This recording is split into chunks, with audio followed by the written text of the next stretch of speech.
मैं आपसे जानना चाहूंगा, अभी मोदी जी जम्मू में आए और उन्होंने एक बड़ी रैली की। मैंने सुना कि इतनी सक्सेसफुल रैली किसी इंडियन पॉलिटिकल लीडर की वहां पे कभी नहीं हुई। करीब 1.5 लाख के करीब लोग आए। और बेसिकली ये लोग वह हैं जो पंचायत राज से जुड़े हुए हैं, यानी कि जम्मू रीजन से भी और कश्मीर से भी काफी लोग गए। तो ओवरऑल ये जो पंचायत राज का जो कंसेप्ट आया और कश्मीर वैली में और जम्मू में जो इम्प्लीमेंट हुआ, लोगों को क्या लगता है ये अल्टरनेटिव पॉलिटिकल मॉडल है, इसके थ्रू डेवलपमेंट हो सकता है और जम्मू और कश्मीर प्रोग्रेस कर सकते हैं? ऐसा लोगों को लगता है वहां पे बड़े सीरियस नोट पे? देखिए, जहाँ तक पंचायत राज की बात करते हैं तो गवर्नमेंट ने एक अच्छा स्टेप लिया था। लोगों के डोर स्टेप्स तक मान लीजिए हुकूमत हुकूमत के एहलकार पहुंचते थे डेवलपमेंट के हवाले से या सोशल या पब्लिक इश्यूज के हवाले से। लेकिन जिस तरह से एक्सपेक्टेशंस थी लोगों की कि पंचायत के जरिए से ये मसाइल हल होंगे, उतना कुछ हुआ नहीं। लेकिन एक बात माननी पड़ेगी जरूर कि ये जो BJP lead government, central government की हम बात करेंगे तो इन्होंने प्राइम मिनिस्टर साहब ने अच्छा स्टेप लिया था। जो 3 टायर सिस्टम यहाँ पे लागू किया गया था पंचायत के थ्रू, तो उसमें से काफी अगर हम ये कहेंगे कि लोकली जो गवर्नमेंट लोकल गवर्नमेंट उन्होंने प्रोवाइड की थी at the door steps of the people, common people. कई एमएलए के पास नहीं जाना पड़ता, कई ब्यूरोक्रेट्स के पास जाना नहीं पड़ता छोटे से छोटे काम के लिए। लेकिन अभी उसमें बहुत कुछ करना बाकी है। जिस तरह से लोग एक्सपेक्ट कर रहे हैं पंचायत राज को लेके, अभी उतना नहीं हो पा रहा है। लेकिन काफी चीजें बदल चुकी है पंचायत मॉडल को लेके। तो काफी तरक्की हो रही है, लेकिन उतना कुछ हो नहीं पा रहा है अभी ग्राउंड पे, जितना कुछ एक्सपेक्टेशंस लोगों को है पंचायत के हवाले से। ओके, तो अभी जो इन्वेस्टमेंट आ रहा है ना, स्पेशली जो यूएई की बात कर रहे हैं, एक तो इन्वेस्टमेंट वहां से आ रहा है, यू नो, दुबई से, you can say for that matter. और दूसरी बात, उन्होंने 20,000 करोड़ के प्रोजेक्ट वगैरह आ रहे हैं।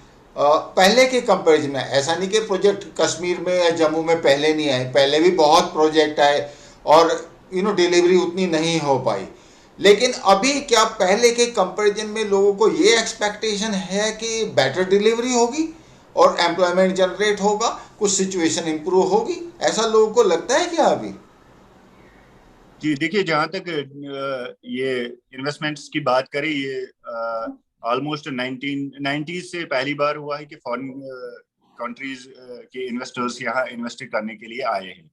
तो एक्सपेक्टेशंस बहुत है लोगों को। यही चीज है कि कितना कुछ डिलीवर हो पाएगा। आज से पहले भी कई गवर्नमेंट सरकारें आई जिन्होंने काफी बहुत बड़े बुलंद बांग दावे किए, लेकिन ग्राउंड पे कुछ नहीं था। लेकिन इन कई सालों से 5 अगस्त 2019 से काफी चीजें बदल चुकी है। तो लोग एक्सपेक्ट कर रहे हैं कि काफी डिलीवरेंस होगी और ग्राउंड पे चीजें आएंगी, और उससे ये फायदा होगा कि यहाँ की अनएम्प्लॉयमेंट को कर्ब किया जा सकता है और लोगों को एम्प्लॉयमेंट के मौके जनरेट हो पाएंगे उस चीज को लेके। जैसे कल भी जम्मू में एक बहुत बड़ी रैली हुई थी पंचायत राज मूवमेंट को लेके। तो पंचायत के जितने भी अफराद थे, पंच, सरपंच या बीडीसीज, डीडीसीज वगैरह, ऑलमोस्ट 1.5 लाख लोगों की रैली थी। वहां पे जिस तरह से प्राइम मिनिस्टर ने एक श्योरिटी दी डेवलपमेंट के हवाले से, एम्प्लॉयमेंट के हवाले से, तो लोग काफी उत्साहित है इस चीज को देखने के लिए कि कितना कुछ हो पाएगा ग्राउंड पे। क्योंकि आज तक भी बुलंद बांग दावे किए गए थे कई सरकारों के जरिए से, लेकिन ग्राउंड पे उतनी सिचुएशन नहीं मिली, ग्राउंड पे उतना कुछ नहीं मिला जितना लोग एक्सपेक्ट कर रहे थे। तो सब लोगों की यही एक्सपेक्टेशंस है कि जितने ऐलानात या जितनी अनाउंसमेंट हुई 2000 करोड़ या जितनी भी हुई, तो हम ग्राउंड पे ये देखना चाहेंगे ताकि हम यहाँ के यूथ इस डेवलपमेंट में अपना हिस्सा और अपना किरदार अदा कर सके। अच्छा, 20,000 करोड़, तो 1,000 करोड़ नहीं, 20,000 करोड़ के प्रोजेक्ट है। 20,000 करोड़ एग्जैक्टली। अच्छा, ओके। एक दूसरी बात, मैं ट्विटर स्पेस पे देख रहा था कि कई पाकिस्तानी हैं जो पीओके के रहने वाले हैं, पाकिस्तान ऑक्युपाइड कश्मीर के। कई लोगों ने एक बड़ा पॉजिटिव सा स्टेटमेंट दिया मोदी की इस विजिट को लेके, और उन्होंने कहा कि पता नहीं वो कौन सा दिन होगा जब हमारा पाकिस्तान से पीछा छूटेगा। तो एक मैं दो क्वेश्चन है मेरे इस बारे में। एक तो जो पाकिस्तान ऑक्युपाइड कश्मीर में है उसमें डेवलपमेंट का क्या हाल है, दूसरा लोगों का एस्पिरेशन लेवल क्या है, और क्या वहाँ पे लोग यहाँ पे जो वैली में हमारी हमारे कश्मीर में जो चेंज हो रहा है उसके प्रति वो एक्साइटेड है कि हाँ कभी वहाँ पे भी ये डेवलपमेंट हो सकता है, ऐसा कुछ आपके पास फीडबैक है? देखिए, जहाँ तक पीओके की बात करेंगे, हमारे काफी साथी जुड़ जाते हैं। मैं खुद अपनी ट्विटर स्पेसेस ऑर्गेनाइज करता हूँ कश्मीर के हवाले से या डेवलपमेंट के हवाले से। जम्मू कश्मीर की लोकल इश्यूज को लेके मैं अपनी भी स्पेसेस क्रिएट करता हूँ। उसमें काफी पीओके से भी कुछ दोस्त आते हैं या कुछ लोग आते हैं, तो मुख्तलिफ राय रखते हैं वहाँ के लोग। कुछ लोगों का तो ये कहना है कि वो जैसे कि हम पीओके पाकिस्तान ऑक्यूपाइड ही बोलते हैं, वो in the real sense they are truly occupied. वहाँ पे तरक्की नाम की कोई चीज नहीं है, यहाँ पे डेवलपमेंट का कोई नामो निशान नहीं है। और सबसे बढ़कर ये बात कि जिस तरह से वो सो कॉल्ड आजाद कश्मीर बोलते हैं, उतना वो आजाद है नहीं जितना कि जम्मू कश्मीर की अगर हम बात करेंगे। यहाँ पे आपको खुली तौर से अपनी गवर्नमेंट को आप क्रिटिसाइज कर सकते हैं, इवन दो कि यहाँ पे कुछ फ्रिंज एलिमेंट्स पाकिस्तानी परचम भी लाल चौक में लहराते थे, लेकिन उनको भी इस तरीके से डील किया गया कि वो मेन स्ट्रीम में खुद ब खुद आ गए। अगर ये चीजें पाकिस्तान ऑक्यूपाइड कश्मीर में, तो मतलब आप सोच भी नहीं सकते कि आप इंडिया का फ्लैग वहां लहरा सकते हैं या किसी और कंट्री का। वहां तो जिंदा ही जलाया जाएगा। डेवलपमेंट की बात अगर करें तो डेवलपमेंट में काफी हद तक इम्प्रूवमेंट हुई है 2019 से। तब से लेके लोगों में जागरूकता बढ़ी है, चाहे पाकिस्तान ऑक्यूपाइड कश्मीर हो या रेस्ट ऑफ इंडिया। जितने भी लोग हैं वो तो इस बात की को विटनेस कर रहे हैं कि डेवलपमेंट हो रही है। बेसिकली क्या है कि हमारी जम्मू कश्मीर जो है ये अब यूनियन टेरिटरी है जिसको डायरेक्ट दिल्ली से मॉनिटर किया जाता है। और डेवलपमेंट के इश्यूज को लेके भी हमारे प्राइम मिनिस्टर साहब डायरेक्टली इस मॉनिटर कर रहे हैं जेएंडके को, तो तभी ये चीजें पॉसिबल हो पा रही है ग्राउंड पे। अदरवाइज लोकल पॉलिटिशियंस का जो रोल था वो ऑलमोस्ट नेगेटिव ही रोल रहा था। अगर वहां से 2000 करोड़ क्या 40,000 करोड़ भी आते थे तो ग्राउंड पे आप 200 करोड़ भी नहीं देखते थे। तरक्की का ये हाल था। अच्छा शिराज, एक बार बताओ, अभी सोशल मीडिया पे दो तीन लेडीज का एक वो वीडियो आपने देखा होगा, 17 साल का लड़का ज्वाइन जो इसने मिलिटेंट रैंक्स को ज्वाइन किया, और लेडी कह रही है कि भैया मेरे को तो मेरा लड़का वापस दे दो। सोशल मीडिया पे वो काफी जी बिल्कुल। वायरल हो रहा है। तो आई डोंट नो उसका हुआ क्या अभी, मतलब वो लड़का वापस आया कि नहीं टेररिस्टों को छोड़ के, या फिर उन्हीं के साथ है। बट मेरा जो पॉइंट है कि सोसाइटी में या फैमिलीज के अंदर ये अवेयरनेस आ रही है कि टेररिस्ट के साथ जाने से कोई खास फायदा नहीं है, क्योंकि टेररिस्ट की तो बेसिकली एक सेल्फ लाइफ है, उसकी बात तो ऑब्वियसली लाइफ नहीं है। तो पहले के कंपैरिजन में लोग स्पेशली लेडीज, क्योंकि अल्टीमेटली देखो जो लेडीज होती हैं, जो फैमिली में मदर होती हैं, ग्रैंड मदर होती हैं, इन सब का बहुत ज़्यादा रोल रहता है यंग जनरेशन को कल्टीवेट करने के लिए बॉन्डिंग के थ्रू। कोई भी लड़का होगा वो अपने बाप की बात नहीं मानेगा, लेकिन माँ की बात ना मानना थोड़ा सा मुश्किल हो जाता है। तो आपको ऐसा कुछ ट्रेंड वहां पे लग रहा है अभी?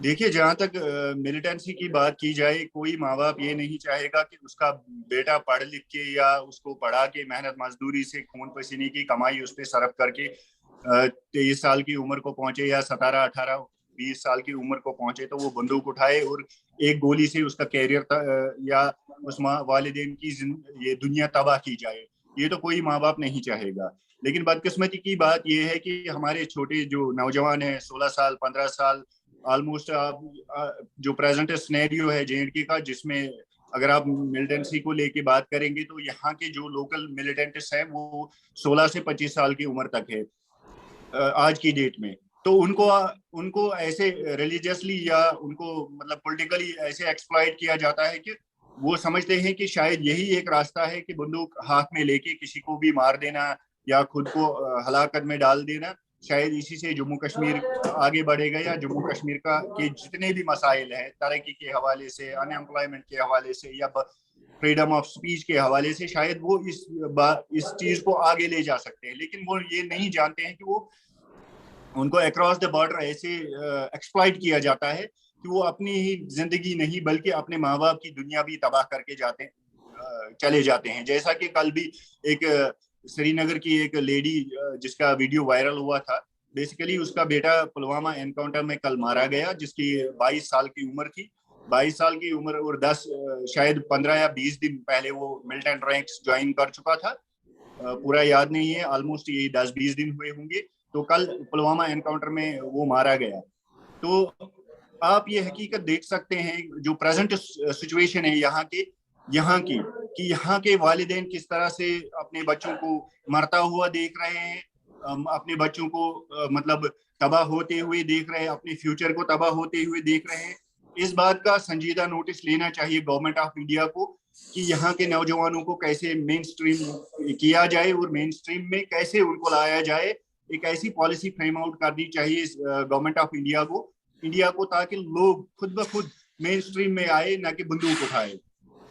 हम जैसे सोशल एक्टिविस्ट या कई दोस्त ऐसे हैं, हम इस चीज को कंडेम भी करते हैं और इस चीज को रोकने की पूरी कोशिश भी करते हैं, लेकिन ज्यादातर जिम्मेदारी गवर्नमेंट ऑफ इंडिया पे ही है कि वो इस चीज को कैसे कंट्रोल कर सके। ओके, अब सिराज, दो क्वेश्चन है। पहला क्वेश्चन है थोड़ा सा टची क्वेश्चन है, हालांकि मैंने आपसे डिस्कस किया, ये जैसे जहांगीरपुर की वायलेंस हुई और बाकी जगह इंडिया में वायलेंस हुई, और जहाँ पे जो ऑब्वियसली बांग्लादेशी जो इमिग्रेंट्स हैं या रोहिंग्याज हैं वो इन्वॉल्व थे स्टोन पेल्टिंग में हिंदू प्रोसेशंस के ऊपर। और ऑब्वियसली देख, इवन पर्सनल लेवल पे मुझे भी बुरा लगा, और मैंने कहीं ट्विटर पे लिखा भी होगा, और मेरे कई दोस्त सोचते भी होंगे अरे कर्ण साहब को क्या हो गया, बड़े एकदम हार्ड लाइनर हो गए, दैट सॉर्ट ऑफ। बट मुझे बहुत बुरा लगा ऑनेस्टली, क्योंकि इंडिया में अगर इमिग्रेंट आ रहे हैं और आके फिर यहीं पे पत्थरबाजी शुरू कर रहे हैं, यहीं पे वो पिस्टल चला रहे हैं प्रोसेशंस के ऊपर, तो किसी को भी बुरा लगेगा। तो मैं ये चाहता हूँ कि जो वहाँ की जो सोसाइटी है, कश्मीर की जो सोसाइटी है, वो इस मामले में कितनी सेंसिटिव है कि हम स्पेशली जो कम्युनिटीज़ हैं, Hindu Muslims and all that, वो एक दूसरे की जो सेंसिटिविटी है उसको कितना रेस्पेक्ट करें। और ऑब्वियसली उनको पनिशमेंट तो होगा ही, और फिर वो सोशल मीडिया में एक निगेटिव पब्लिसिटी के तौर पे भी आएगा। तो मैं ये चाहता हूँ कि मैं आपका इस बारे में ओपिनियन लूँ, और आप मुझे ये ओपिनियन थोड़ा सा एक रिफ्लेक्टिव, यानी कि कश्मीर की जो मुस्लिम सोसाइटी है उसका एक रिफ्लेक्शन मेरे को दो। देखिए, जहां तक हम जम्मू कश्मीर की बात करेंगे, यहाँ पे आपने कई वाक़ात सुने होंगे आज तक, प्रेजेंट डेट तक, लेकिन आपने कभी ये नहीं सुना होगा कि यहाँ हिंदू मुस्लिम फसादात हुए। हाँ, कश्मीरी पंडितों को एक साजिश के तहत, एक मुनज़्ज़म साजिश के तहत अक्रॉस द बॉर्डर एक साजिश खेली गई जिसके जरिए से उनको कश्मीर से बाहर किया गया। लेकिन अगर मैं कॉमन पीपल, आम लोगों की बात करूं, तो यहाँ पे आपने कभी नहीं देखा होगा कि किसी हिंदू ने किसी मुस्लिम पे पत्थर मारा है उसके बड़े दिन पे, चाहे ईद का दिन हो, चाहे हिंदुओं का रामनवमी हो, या कोई भी दिवाली हो, कोई भी त्योहार हो, तो मुसलमानों ने उनके प्रोसेशन पे या उनके जलसे पे पत्थर फेंके, या हिंदुओं ने कश्मीरी मुसलमानों पे पत्थर फेंके। ऐसा तो आप तवारीख में देख नहीं पाएंगे कि जम्मू कश्मीर में कभी हिंदू मुस्लिम हुआ हो। लेकिन जो हिंदुस्तान में हुआ, जो हमारे अक्रॉस द जम्मू कश्मीर से बाहर जो हुआ रामनवमी के दिन, मैं कंडेम करता हूं पर्सनल लेवल पे भी। और जेएंडके का जो ये जेएंडके के लोग जो है वो इस बात को कम्प्लीटली डिनाई करते हैं और कंडेम करते हैं, क्योंकि देखिए, जहां तक इसमें कुछ लोग इन्वॉल्वड है जिनको हम फ्रिंज एलिमेंट्स कहते हैं, उनको ना आपकी तरक्की से कोई वास्ता है, ना अपने मुल्क से कोई वास्ता है। वो चाहते ही है कि हमारा मुल्क बदनाम हो सारी दुनिया में, मजहब के लिहाज से, पॉलिटिकली भी, सोशली भी, इकोनॉमिकली भी हमारा मुल्क कमजोर रहे।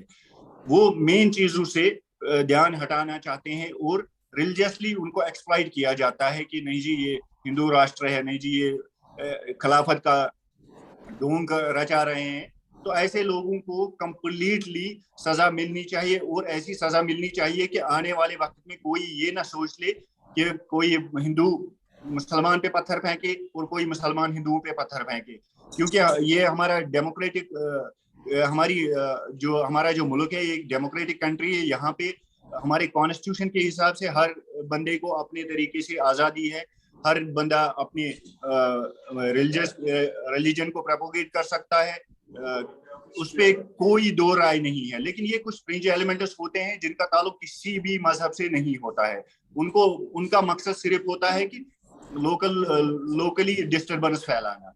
और सबसे बड़ी बात, पॉलिटिक्स और रिलीजन ये अलग अलग चीजें हैं। जब तक आप इनको अलग अलग नहीं रखेंगे तब तक ये चीजें होती रहेंगी। पॉलिटिक्स या गवर्नमेंट का रोल इसमें कुछ नहीं है। ये खाली फ्रिंज एलिमेंट्स का काम है जो हमारे हिंदुस्तान देश के दुश्मन है, जो इंसानियत के दुश्मन है और जो मजहब के भी दुश्मन है। आज अभी मैं देख रहा हूँ आईपीएल में एक पेस बॉलर है जो जम्मू कश्मीर का है, Umar Malik, 150 kilometre per hour उस स्पीड से फेंक रहा है, बड़े कंसिस्टेंटली फेंक रहा है। तो काफ़ी लोग उसके बारे में बात कर रहे हैं। तो मैं ये जानना चाह रहा था, जो यंग जनरेशन है कश्मीर में स्पेशली, ऑफ कोर्स जम्मू में भी, उनके आफ्टर ऑल रोल मॉडल कौन कौन हैं? One can look forward to के look, I can become a fast bowler, I can become a batsman, और probably I can be a star, और probably I can be a IAS officer. तो उनके जो role model हैं ये अभी कौन कौन है? आई एम नॉट सेइंग कि कुछ लोग कहते हैं कि रोल मॉडल मेरा बुरहान वानी हो गया, नहीं, that is not the real role model. तो मैं चाह रहा हूँ कि रोल मॉडल कौन कौन है आज की डेट में जम्मू कश्मीर के यंग जनरेशन के लिए?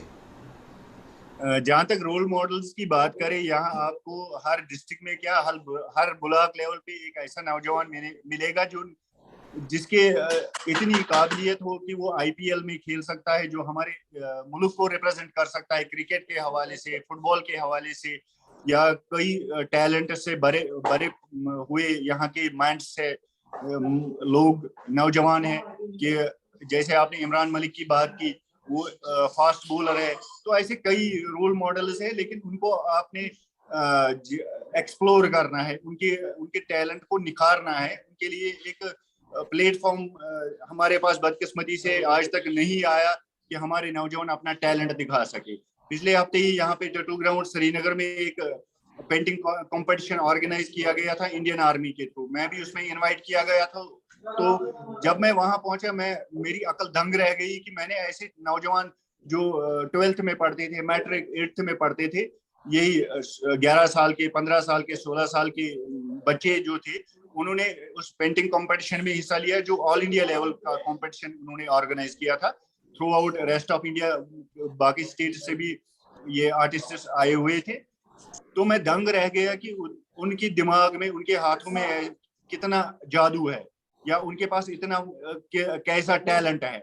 लेकिन एक प्लेटफॉर्म देने की जरूरत है, जो ओबियसली मैं इस बात को आप एग्री करेंगे कि इंडियन आर्मी का काफी रोल रहा है आज के डेट में यहाँ के नौजवानों को ग्रूम अप करने में।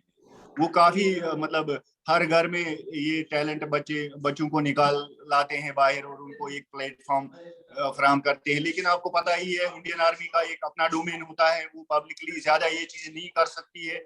इसके लिए तो जिम्मेदारी बनती है हमारी गवर्नमेंट की, जो यहाँ के नौजवानों को एक प्लेटफॉर्म फराहम कर सके जहाँ पे वो अपने टैलेंट का मुजाहिरा कर सके। और मैं ओपनली चैलेंज करता हूँ कि हमारे नौजवानों में इतना टैलेंट है कि वो अपने मुल्क का नाम थ्रू आउट वर्ल्ड रोशन कर सकते हैं। जैसे हमारी वो एक लड़की पिछले हफ्ते ही यहाँ एक इंटरनेशनल अवार्ड लेके आ गई किक बॉक्सिंग में, या काफी लड़कियां हैं, बल्कि बॉयज ही नहीं बल्कि गर्ल्स भी यहाँ की टैलेंटेड है। जैसे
नया कश्मीर इन द सेंस कि बिजनेस एक्टिविटी बढ़ रही है, बाकी एक्टिविटी बढ़ रही है.